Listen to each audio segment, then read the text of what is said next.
بسم اللہ الرحمن الرحیم۔ رسول اللہ صلی اللہ علیہ وآلہ وسلم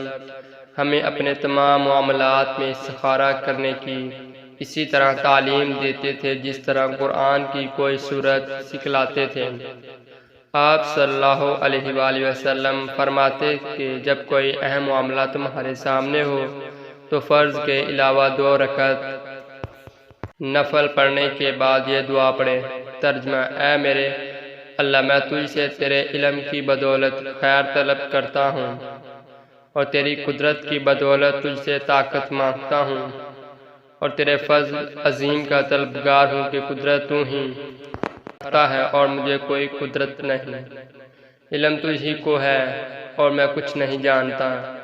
اور تو تمام پوشیدہ باتوں کو جاننے والا ہے۔ اے میرے اللہ، اگر تو جانتا ہے کہ یہ کام جس کے لیے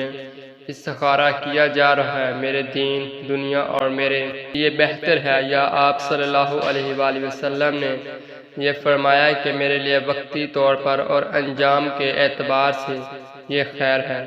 تو اسے میرے لیے نصیب کر اور اس کا حصول میرے لیے آسان کر